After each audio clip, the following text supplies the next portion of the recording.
And welcome back, everyone. Welcome back to another week, another edition, another season of the GSL, the 2025 GSL Season 1 Renovate Group A. We are back. We are here. I'm, of course, your host, Live VIP. With me, I'm joined by these amazing players, by the people in chat, and by my plushies as well. Welcome, one and all, to the final week of GSL. Now, of course, as a heads up, this is a replay cast. These events did happen last week. They did happen last week live. Now we are here this week to catch up on the renovate and on the finals as well. What I mean by that is that this season, GSL was a little bit different. It was a much more shorter and compact season. Definitely there's a lot of criticism to be had there, but a big reason for that is just because of EWC. EWC was announced a little bit late, so because of that, everything is just jam-packed into a very condensed schedule, not just GSL, but Dallas, Home Story Cup, Stars Agora, like all these events are all just crammed into one condensed like two-month period essentially. And not just GSL Season 1, but GSL Season 2 as well. So this season GSL was only 12 players. Only 12 players. We just wrapped up 2 groups in Group Stage 1, and now we're here to wrap up 2 groups in Group Stage 2, and that leads into the top 4 in the playoff bracket. So only a top 4 player bracket, not top 8, and we're going to be covering everything this week. On top of that, after we finish covering GSL over the next 2 days, we then have the GSL qualifiers for Season 2 already. Like, there's just no room to breathe. Basically, there were a couple of days after the finals of GSL Season 1 where they had a couple of days break, and then bam, qualifiers. And I believe no one got seeded in either. Like, everyone had to re-qualify, everyone had to play through the qualifiers, and that was played a couple of days ago, like 2 days ago, over the weekend. So over the weekend that those games were played out, so that was 2 days ago at this point, and we'll be covering those replays of the GSL qualifier, I believe, in a couple of days, once we wrap up Season 1. So as soon as Season 1 is done, bam, Season 2 will be jumping right on in, and this time we'll do a better job at jumping into Season 2 coverage. I think for Season 1 it was a week later. A week later we will be covering the matches. I think next week or next Season 2 we'll do our best to make it like maybe a couple days later instead, and prioritize it a little bit more. Prioritize those matches. But here we go. Up first, we do have our group exclamation. Well, we shouldn't have a bracket command in the chat, but switching our scenes over. Let's catch up on the group itself. Let's catch up on the matches. Here we go. We have the Renovate. The Renovate's Group A. Of course, last week we did cover the round of 12. We have 2 groups, Group A and Group B, 2 groups of 4 players each. We have ByuN, Rogue, Hero, and Cure. Now, if you recall, there was an interview coming into this where Rogue did emphasize that he was feeling very confident about his ZVT. Very confident against both Cure and against both ByuN. He was very confident in that matchup. He did mention that he wanted to avoid, or he was more concerned about Hero more than anything coming into this group, and ideally did want to avoid him, but he was feeling pretty good coming into this just because of his historic matches against both ByuN and Cure. But we'll see how he does fare. Likewise, Hero, of course, there's a lot of arguments, or I say a lot of argument. Both Yaku and I were kind of locked step coming into the season that Hiro is the best player in South Korea, just because we already spoke about it last week. But Maru has been very inactive. Maru, he did take a very long break after or during the off season. He wasn't really playing a lot of StarCraft. That was reflected in his games as well. Now he's getting back into the swing of things, of course, coming into this season of EWC, but he is yet to be fully tested. Based on what we saw from Maru in the qualifiers and in Group Stage 1, there were a lot of all-ins, a lot of aggressive builds, but not much more than that. So it's still difficult to gauge, but I'm excited to see how he performs in his group. That's going to be tomorrow. It's going to be tomorrow in Group B. But now we're jumping into Group A. We're jumping into our first match. We're jumping into our ZVT between ByuN and Rogue. Let's go. Let us go.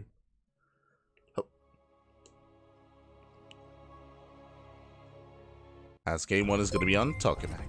Also, as we jump into Game 1, a big shout out to Paul the Dutch in the chat. Thank you so much. Thank you so much for the subscription for 2 months. For 2 months in a row. Thank you. Thank you so much for the support. We do appreciate it. As always, Papi, as always, thank you so much. Thank you. It's thanks to the support that we get that we're able to cast as much as we do, and also host our events as often as we do as well. Thank you so much. As we jump into our first match of the broadcast. And spawning in the bottom left-hand corner of Tokamak, we have the South Korean Terran player, the Blue Terran, representing Shopify Rebellion. It is ByuN. And spawning in the top right-hand corner, we have the other South Korean Zerg player, the Red Zerg for Team Falcons. It is Rogue.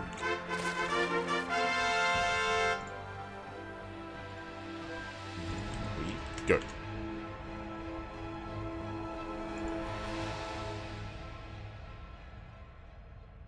As we are going to be setting up and settling in.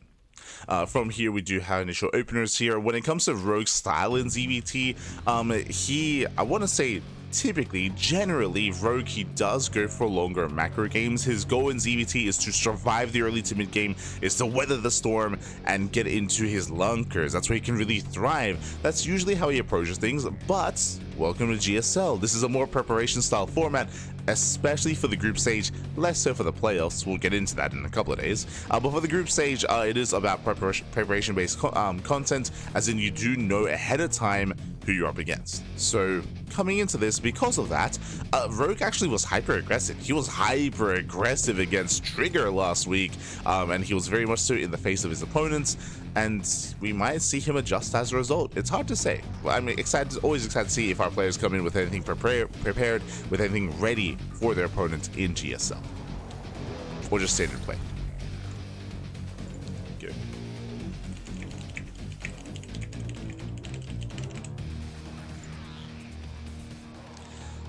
From here, we do have our initial Hatch Gas Pool opener out of Rogue. Likewise, Rax expands out of ByuN. Everything's looking normal, everything's looking standard. SCV Scouts, Reaper Scouts is going to be coming in. Likewise, welcome to Tokamak. Tokamak is one of the more larger standard macro maps in the map pool, one of the more defensive maps as well. So if you did want to go the distance, this would be one for it, as it can be a little bit more difficult to be hyper aggressive and hyper assertive from the side of the Terran on this map. We'll see. As ByuN does poke in,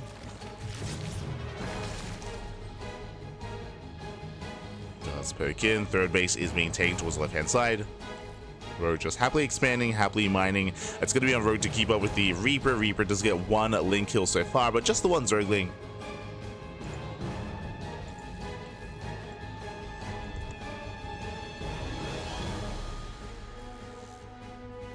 As Rogue does maintain himself. Behind this, we have a third TC before Star Put. So economic build here by ByuN.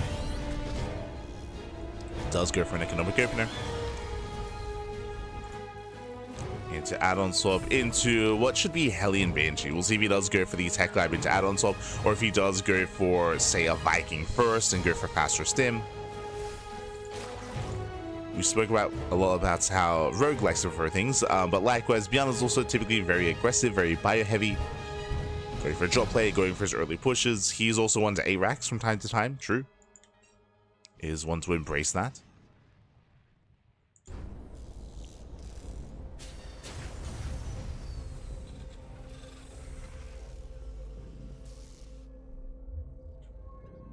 As there's that add-on swap into Banshee.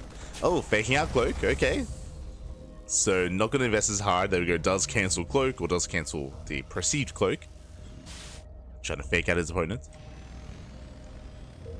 Hoping to force an overreaction, overinvestment.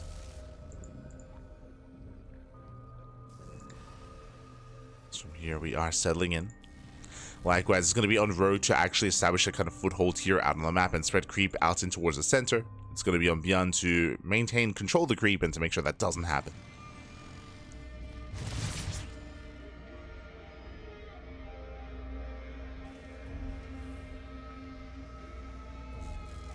Until then, early tech. There we go. Double Lever Chamber before the lair. So very greedy here from Rogue. Basically, he's going to be delaying his lair and delaying a bailing speed in favor of 1-1 upgrades. So this is greedy, and if he were up against, say, I don't know, like an earlier Hellbat push or an earlier timing, then he would be in a bit of trouble. But as we can see, it's just standard play. Third TC is being taken, so Rogue, he should be safe to do this. He should be safe to cut corners. As ByuN is still looking for a way in.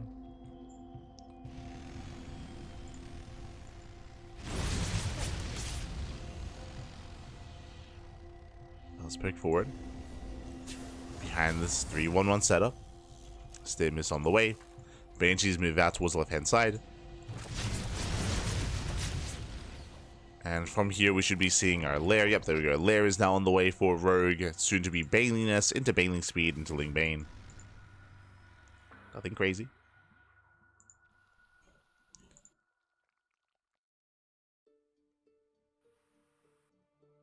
Again, there's not too much deviation here in the early to mid game for ZVT. We're about to get into said mid game, and Banshee's now going to be poking in. Hellions looking for weight as well. As Hellions are active, Lings, they do slip by. When they do hit the mineral line, SCV is going to be going down. Banshees are deflected by the Queens, and Hellions, they race back home. So far, 3 SCV kills, nothing major, but it's nice damage nonetheless. So 2 drones go down to the Banshees, 3 SCVs go down to Ling Rumbai. Hellions, they should have deterred this. And ByuN, he does find the Lings.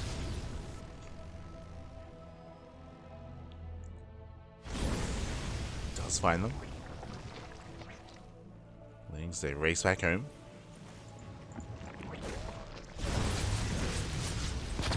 And does push in towards the right hand side, denying some of the creep. For the most part, Rogue here is finding a foothold here. Creep is looking decent. It's not looking bad. Likewise, Rogue is taking up. And now, if you recall, at the start of the game, we spoke about how Rogue, his ideal and his go-to style here is very safe, very defensive, going into, eventually, Hydra's Lurkers and Hydra Lurker Tech. Lurker Tech specifically on Hive. And we'll see if he can get there. Already taking that direction. If it's Sage Bit, that's going to be for the Hive. Hydra, and that's going to be for Lurker Den. ByuN moves out. He's got his first tank. And he can threaten. Likewise, remember, Baneling Speed is late, because we already have 2-2 on the way. So Rogue has to be patient. He's catching reinforcements, or at least trying to. Hellions have arrived. They deterred the Lings. ByuN doesn't keep pushing though. And Rogue, it looks like Baneling Speed will finish. Still, what, 10 seconds away. ByuN reinforces. He is committing. Behind this, going up to 8 racks. Okay, we spoke at the start of the game how ByuN, he is 1 to 8 racks, and there it is, 3 base all in. So ByuN, it's all or nothing for ByuN. He is committing at the same time, Rogue going for a counterattack. I mean, again, because of the creep, it takes a long time for ByuN to actually push forward. So Rogue has time. And there we go, the SCVs, they're going to be trapped. Baneling's chasing down some of the reinforcements. Baneling's, they should not connect. So ByuN, oh, I say that, a couple of them do connect. Lings, they cleaned up the middle line, 17, 18 SCVs. And on the one hand, yes, ByuN, he was going all in anyway, but he did need that mineral line to support the all in. So ByuN is in trouble. Hydras are arriving. Boys being pulled away. Again, this space doesn't really matter. So workers are pulled away. Lings, he wants to tank, but there's so many reinforcements. Ooh. Rogue getting caught out. Has to get the hell out of here. Does have to pull away. There's Rogue forcing some friendly fire. But where are those Banelings? And there we go. Morphing and Morling Bane behind this. Collapsing on the army. And he has enough. Yeah, Rogue, he has enough. He does collapse in. Cleans out the bio. Takes down the first tank. There's 1 tank left. Ooh, but ByuN pushing towards the left hand side. He needs this mineral line. Yeah, ByuN, he can't pull this off. Rogue out of position. Doesn't have much Ling Bane. Can he deal with all these Marines? Oh, the splits aren't there. Yeah, the splits are lackluster. Rogue, he's holding on just barely. Jesus. I say that. He's being pulled apart. Queen goes down. Losing one of these bases is not the biggest of deals. He does save the drones, does save the mineral line for the most part. Hatchery goes down. ByuN does resaturate. It's still very close, very intense.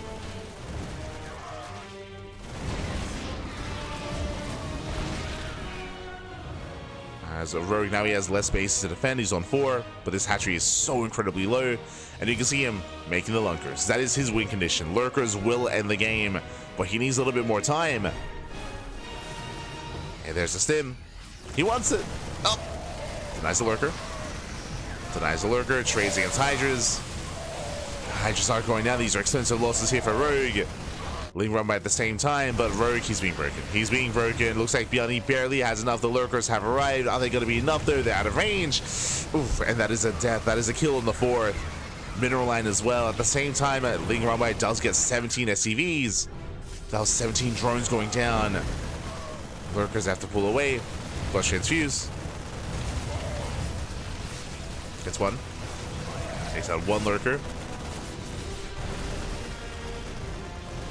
And ByuN, he is down when it comes to... He's getting a 4 CC. I wouldn't be opposed to him just lifting and landing a base, but sure. But I think ByuN has done it. ByuN, I mean, killing the 4th base, that's almost game then and there. As a Rogue is now even on bases. Rogue has a higher drone count, but Rogue is oversaturated, so he's not really mining efficiently. And the run-bys were impressive from Rogue, but he wasn't able to save his base. GG gets called, he was pulled apart, and ByuN will take game number 1. Whew. GG. GG, well played. ByuN does take the game. ByuN does take a lead in the series.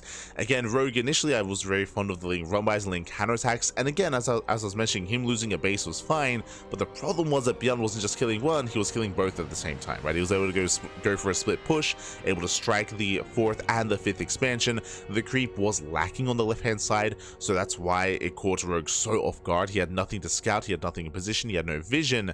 And with that, he was just torn apart left and right. Could not defend both locations at once and lost both. Lost both in the end. GG. But very intense game. Very close back and forth there between ByuN and Rogue. And I mean, I can see a world where Rogue could have survived that, could defend against that. It was close. You could also argue that the second Ling run-by was also very lackluster. Like, that was also the moments where ByuN gained a foothold. Because Rogue had gone across the map with his Ling Bane, it meant that he didn't have enough at home to defend, and this time the second run-by wasn't as worth it for Rogue. But here we go. We're getting into game number 2, and spawning in the bottom left-hand corner of Leylines, we have the South Korean Terran player, the Blue Terran, representing Shopify Rebellion. It is ByuN. And spawning in the top right-hand corner, we have the South Korean Zerg player, the Red Zerg. Representing Team Falcons, it is Rogue.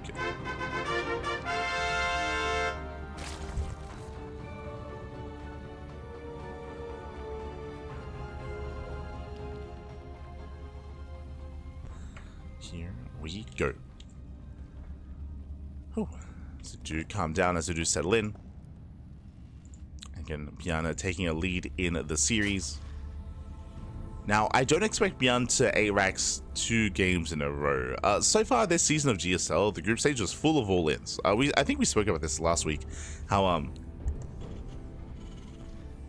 think we got like one macro game. I think, and even then, when I say macro, we got one like mid to late game, and that's all we got between Group A and Group B. So we've seen a lot of aggression, we've seen a lot of all-ins, and I'm hoping that we're able to embrace the back and forth mid to late game here. But at the same time, I know that ByuN is quite fond of 8-Raxes. Doing it twice in a row, though, I would imagine that wouldn't happen. We'll see. Likewise, Rogue, if he does feel under threat, then he may opt to go for a Roach base opener, which are safer. It's a safer way to play, and it's a bit of a slower style. It means that you are less active, you have less counterattack potential, but it can keep you safer against early pushes. We'll see.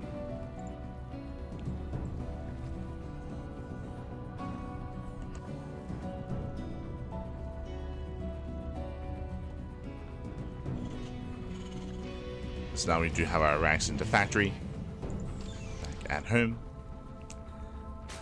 It's also possible that Rogue may not be as greedy this time. Remember last game he went double Evo chamber first, so he was prioritizing upgrades. It meant that bailing speed was later. And it took a little bit more to break that initial push. Still base is on the way. If I'm not mistaken, did we skip the Reaper? Yes. Okay, so Marine first into add-ons. No Reaper, no SCV Scout. ByuN not concerned at all with what is going on across the map. Very greedy here by ByuN. So no Reaper Scouts, no SCV Scout, no nothing. Behind this, third TC before Starport. but he does move the racks very far back. Curious. Like, it's very far out of the way. We have a really interesting setup here. So I expect a more unique build, no add-on by the way. The build itself is very efficient and very suspicious. The CC is on the edge, so it's going to be easy to scout the command center, the third CC, but behind this, what are we going for? Are we going for a 2-1-1? Are we going for BCs? Hellions are going to be amassing initially here, but what is going to be done with the racks? So let's make a second Marine first. There we go. Tech Lab is on the way. Ooh, Scout is denied. And this looks like 362-1-1. That would make the most sense. The Lings, they did not see anything in the main base, and I was going to say 362-1-1. If you remember, I did mention BC, but this is going to be mech. Okay, ByuN meching it up here against Rogue. I mean, this is more unique, and this is very hidden as well. And as we mentioned, like, the initial opener was very suspicious when it came to preserving gas, when it came to skipping the Reapers, and when it came to this third CC. Like, what's suspicious about this? The Overlord pokes in, Overlord sees the CC, and he backs off. Rogue, he feels like he's seen everything he needs to, when really he has not. Oh boy. So this is a very intentional, very specific, very practiced build here for ByuN. Okay. Very prepared, I should say.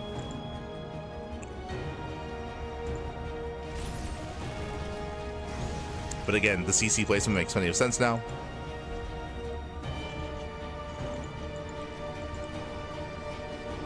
Double Tech Lab getting into Battle Mech.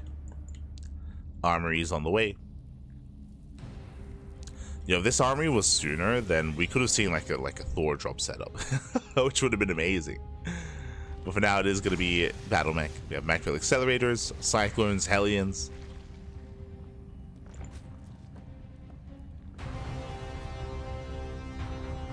ByuN is amassing.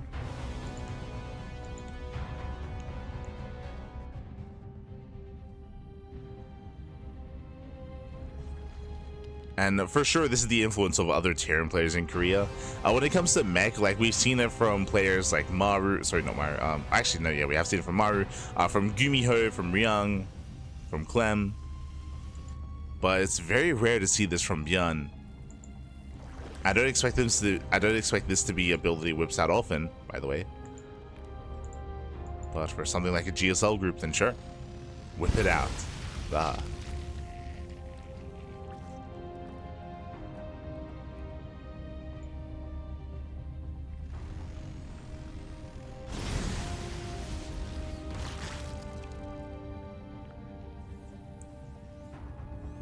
As he's got 2 more factories on the way, getting to 5. What's terrifying here is that there's still no scouts. Overseer just now morphing in, and Rogue, he needs to get into the main. He still has no idea. Right now he's going into Link Bane. He's getting into Double Eva Chamber for 1-1 upgrades. Lair is done, but here comes the first push. Before the scouts. And what is it to defend? Slow Banelings and Queens. Yeah, lock-ons are brutal. Queen's going to be going down. We have 17 Lings on the way.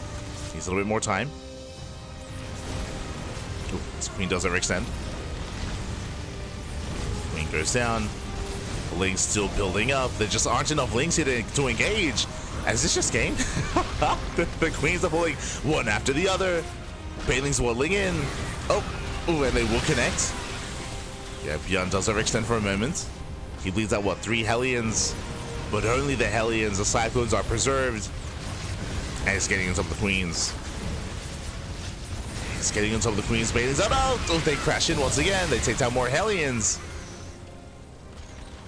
But the Cyclones persist. Blue Flame is done. More Hellions trickling in. Baiting speed and now finishing up. Oh, catching out more Hellions. And every Hellion goes down. Finally, a couple of Cyclones as well. Just one. No shot. Just the one, Papi. There's a scan. He wants the Queens. He gets one. He gets both. Takes out every single Queen here. How many? 10 Queens went down for 1 Cyclone. Spore is denied. And ByuN's done it. At this point, ByuN, he has done it. He has traded well enough. Lings, they will be able to clean up some of these Cyclones for sure. Banelings, they take down a 2nd Cyclone. And potentially a 3rd. not quite. Is that 2 Cyclones? Yeah, 2. That's how efficient ByuN has been, by the way. 2 Cyclones. Only 2 Cyclones have fallen. The efficiency is crazy alongside 4, 11 Queens, 74 Lings, 10 Baylings, and the base, and the game. As Rogue, he has no standing army. Again, this was a very crisp timing. As a reminder, Rogue, he had no idea what was happening. Now he has roaches, but these roaches are so delayed. Just because he was taking his scouting for granted. I don't blame him, as again, ByuN, he's not known for this style. From my understanding, he's never done this build before in a tournament. At least not in recent time, and there it is. GG gets called. ByuN, he will take the series 2-0, knocking Rogue down to the elimination match. GG. GG, well played. ByuN, he does pop off. Again, a very unique build here. Very intentional as well, going for skipping his Reaper, preserving his gas, skipping his SCV scout, throwing down the CC on the edge of his main to make it less likely that Rogue would go further in for a scout, and it worked. Like Rogue, he never went into the main. He saw the CC. That's all he cared about. That's all he cared about. And even with the Overseer, he didn't commit into the main base either. So no scouting. The first time that Rogue saw the Hellion Cyclone when it was knocking down his 4th base. Like, that's when he realized what was happening, and by then it was too late. By then, that was game. That was game then and there. GG, well played. ByuN does claim the series does knock Rogue down, but not out, as we're still in the first round of the group. There's still plenty more matches to come and plenty more series to jump into. As up next, we do have our next set of players. Again, 4 players in total in this group. We have ByuN and Rogue, but we also have Hero and Kior. Let's go.